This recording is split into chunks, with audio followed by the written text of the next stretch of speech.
Around 600 AD, roughly the same time as the rise of the Islamic Empire, China entered into a golden age, becoming one of the richest and most powerful countries in the world. This was not only due to their achievements in science and technology, but also in their culture and government. Throughout this presentation, we're going to revisit the concept of what must be included for a country in order for it to be considered advanced. Um, the Tang Dynasty began with the end of the Sui Dynasty, which emerged from the fall of the Han Dynasty in 220. The greatest accomplishment of the Sui dynasty was the completion of the Grand Canal, which connected the Yellow and the Yangtze rivers, allowing access for trade between the southern and northern rice producing regions. Now the canal is over 1,500 miles long, with the majority of it built in 5 years by million men and women during the Sui dynasty. Astonishingly, it said that almost half of the workers during this short time died while working on the canal because of the massive state projects and the overtaxing led the people to turn against the Sui emperors. And in 618, the second and the last emperor in the dynasty was assassinated.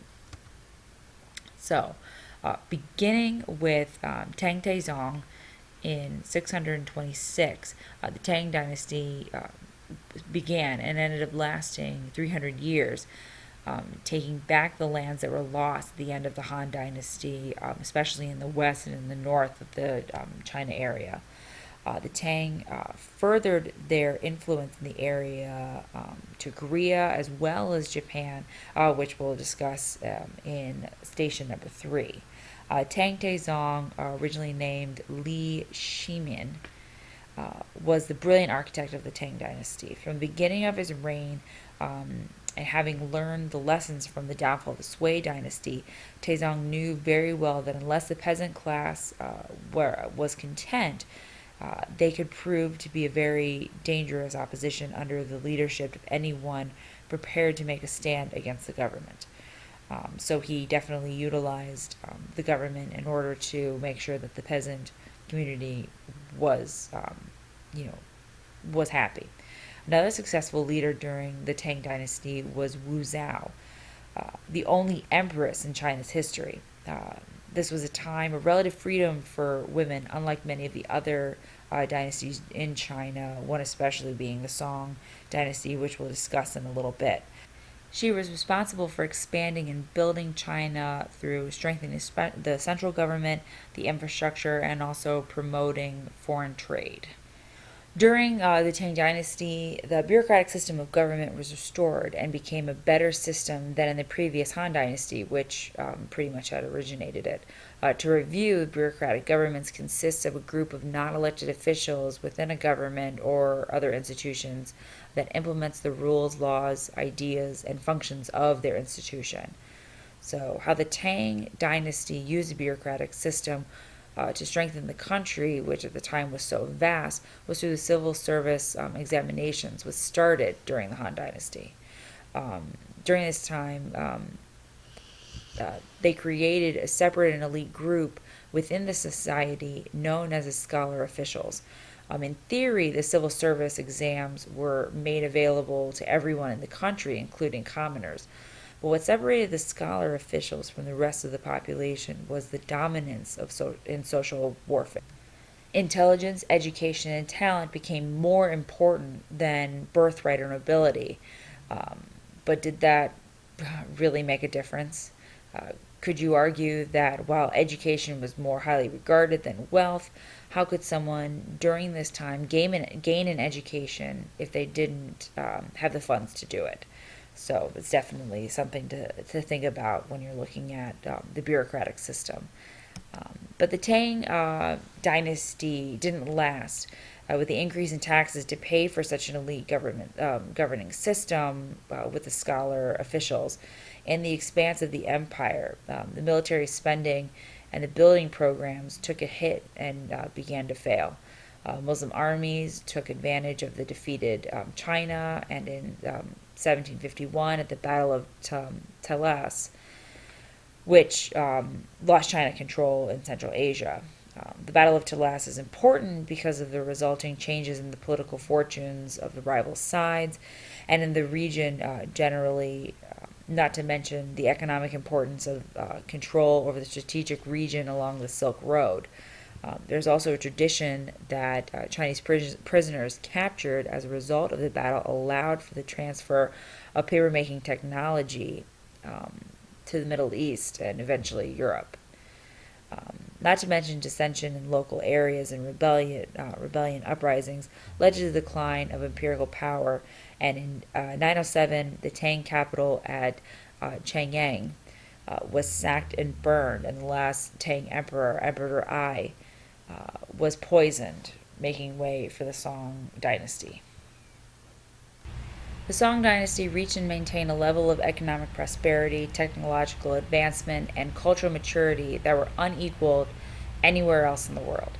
Beginning in 960, a general named Taizu reunified and reestablished the centralized bureaucracy for the nation, and placed much more emphasis on civil administration, industry, education, and arts, and started to mistrust military leaders. While never regaining the full scale of the size of the Tang dynasty and suffering economic hardships from the constant pressure from invaders and nomadic tribes, the Song dynasty saw rapid growth and developed into an economic center in Asia, with tea and cotton becoming their major crops. Like the Tang dynasty, the Song dynasty saw the effects of a larger upper class made up of scholar officials, leaving the old aristocratic style of government behind. The gentry, or the class of powerful, well-to-do people, established their position based on education rather than land ownership. This new social aspect led to the emergence of meritocracy, or advancing in status based on merit or your own work rather than social status, which led to a more fluid and movable social system. One thing that can be said about the Song dynasty that was not really an issue during the Tang dynasty was the status of women.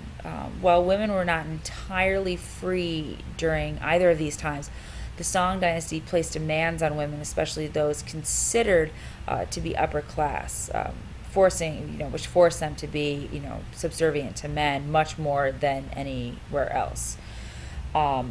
This was emphasized in the cultural practice of binding the girl's feet, which became a societal practice that reflected the wealth of a man, as they must have a wife that can perform something so impractical as binding your feet. But what exactly did foot binding do to these girls? Well, young girls would have to have their feet bound for the first time when they were about 5 years old. Their mothers would take long lengths of cloth and bind the feet so the toes would bend under the bones, under the foot, and the bones in the foot would break, forcing the front and the back of the foot together, giving the appearance of a high arch and a tiny foot. The ultimate foot was to be between 3 and 4 inches long. Over the course of about 3 years, the girl's foot would be broken numerous times to get the perfect shape. So you could pretty much see, in the pictures, that it's pretty brutal on, what happens to these women. And so probably asking, when did the practice go out of date? The practice of foot binding continued into the 20th century, so the 1900s, when both Chinese and Western missionaries called for reform. At this point, the true anti-foot binding movement emerged. Educated Chinese people began to realize that this aspect of their culture didn't reflect well upon them in the eyes of the foreigner, in the eyes of other foreigners coming into China.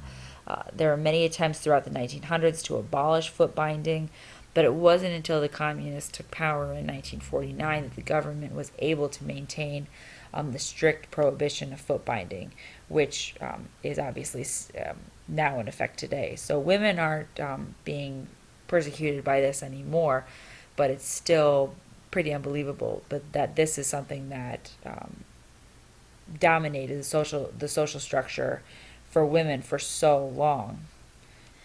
Now, while the Song Dynasty definitely had its opposition to women, it was still considered the golden age, along with the Tang Dynasty of China. And what it was the technology and the innovation, the agriculture, the government that definitely pushed the golden aspect of this time period of the 600 years that we're looking at today. Agriculture was a huge push, and it's still the biggest industry in China today. And what it was this idea of terrace farming and this new rice variety that was used that came out of Vietnam and Cambodia, which allowed farmers to grow multiple rice crops at a time. The terrace farming is interesting because one, it's still in effect today, as you can see from the picture, but because of the mountainous area within China, and because there's hardly any flat ground for farming in the regions where populations were during the Tang and the Song, you have what's called terrace farming. And it's a solution that's still used today, and it's been pretty effective ever since this time period. Innovations in science and math definitely a big one for the golden age for the Tang and the Song.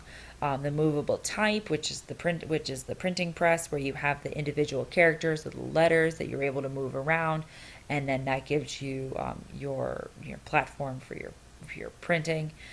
Explosive powder, gunpowder, developed during these times. The magnetic compass, huge for sailing, huge for being the trade that then got started along the oceans when the Silk Road wasn't under China control, and also the mechanical clock, where you have the picture of the top right. You have this huge structure, and water is used to turn the cranks. Pretty unbelievable stuff during this time that was being developed. Like we talked about, the Silk Road, because of the the changeover from the Tang to the Song, Silk Road wasn't secure, wasn't safe anymore. So especially the Song dynasty ended up doing was they utilized the oceans. They utilized the Indian Ocean, the Arabian Sea, to transport their goods. So it wasn't just that everything was going by land anymore. Their foreign trade definitely pushed things from China into Europe, into the Islamic empires in the Middle East, into Africa. And you really see that a lot of stuff starts to originate from China, and the influences then go and reach the Western world, which was very different and very exciting for the rest of the world, but also really put China on the map. And last but not least, you have the art and poetry. So you have Li Bu and Tu Fu, who were two Tang poets. Li Bu, who wrote about life's pleasures, and Tu Fu, who praised orderliness and Confucian virtues, definitely pushed for the refinement of poetry. Then what you have is porcelain, which obviously was it's still used today, and it's a beautiful ceramic works. But one thing that's really interesting is the song art, and what I have is a picture of the Beijing Qingming scroll. It was painted during the Song Dynasty, but it's referred to as the Beijing Qingming scroll because it's in a collection at the Palace Museum in Beijing. It's about 10 inches high and almost 6 yards wide, and it's black ink on silk, and it's intended to be held and viewed in segments at an arm's length, one at a time. It's widely considered to be China's best known painting. It's even been called China's Mona Lisa, and it is rarely displayed. So what I have is a YouTube clip that I want you guys to see after you watch this, that will show you the entire scroll. It's pretty awesome. It's pretty unreal. But now you see what kind of achievements was made during this time, not only just with the usual art and technology, but then also the government that really put these two dynasties on the map.